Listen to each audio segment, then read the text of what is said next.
Hi, I'm Andrew. I'm Anna. And this is Kai. And we're the Conrads. And we are going into full-time ministry as cross-cultural missionaries with Back to Back.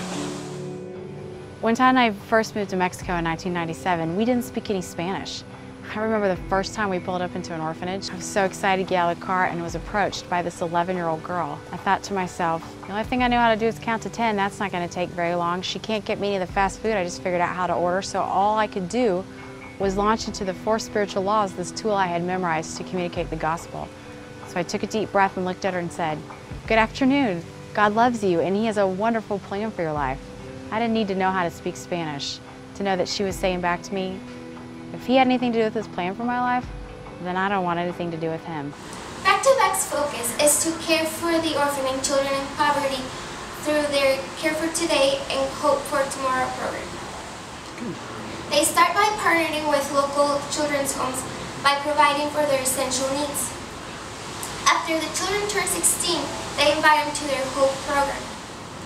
The purpose of the Hope program is to end the cycle of generational poverty by giving them the opportunity to attend high school and college for free while living in a loving Christian home. Imagine this piece of paper is the heart of an orphan child.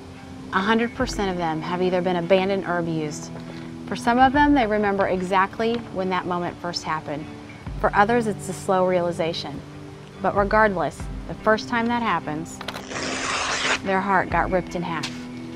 If that was the only rip that happened to them, we could probably figure out a way to sew that together, but it's frankly just the first rip in thousands. They eat group food, which sometimes there isn't enough of and oftentimes they don't like. They have a group closet. They don't get to invite anybody over to their house for slumber party or to play. We have visitation day and they wait week after week, month after month, and nobody comes to visit them. Or they do get a visitor, and at the end of that visit, they wonder to themselves all over again, how come I don't get to go home with you at the end of this? When that 11-year-old girl walked up to me and I shared with her the gospel truth that God loved her and He had a wonderful plan for her life, the truth was there was no room in her heart for that gospel root to take place. It was just a fraction of who God had made her to be. So when I looked out in that room full of 14-year-old kids, I said to them, this is what I want you to do. I want you to pick up those pieces and I want you to deposit them back into the heart of the orphan, not in the name of our organization, not in the name of yourself. I want you to do it in the name of Jesus.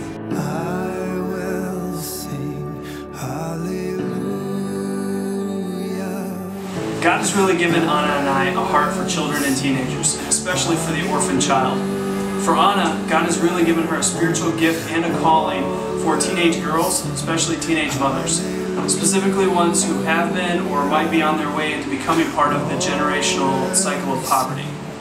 She will primarily be working in one-on-one relationships, mentoring these teenage girls and teenage mothers, as well as through group classes sponsored by government organizations to promote early childhood development.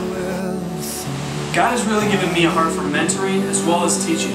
So along with helping set up the logistical side of the short-term groups that are going to be coming down, I'm also going to be serving as a team leader for these short-term groups, ministering to the people who are coming down to make sure that this is a life-changing event where they truly encounter God in a real way. I'll also be spending as much time as possible getting to know the directors and overseers of the children's homes and orphanages, as well as getting to know the government officials and organizations that directly oversee how those children's homes and orphanages are run. Along with that, I will be spending time daily and weekly getting to know the kids in the orphanages, creating mentoring relationships, tutoring them with their homework, and just doing as much as possible to get to know these kids.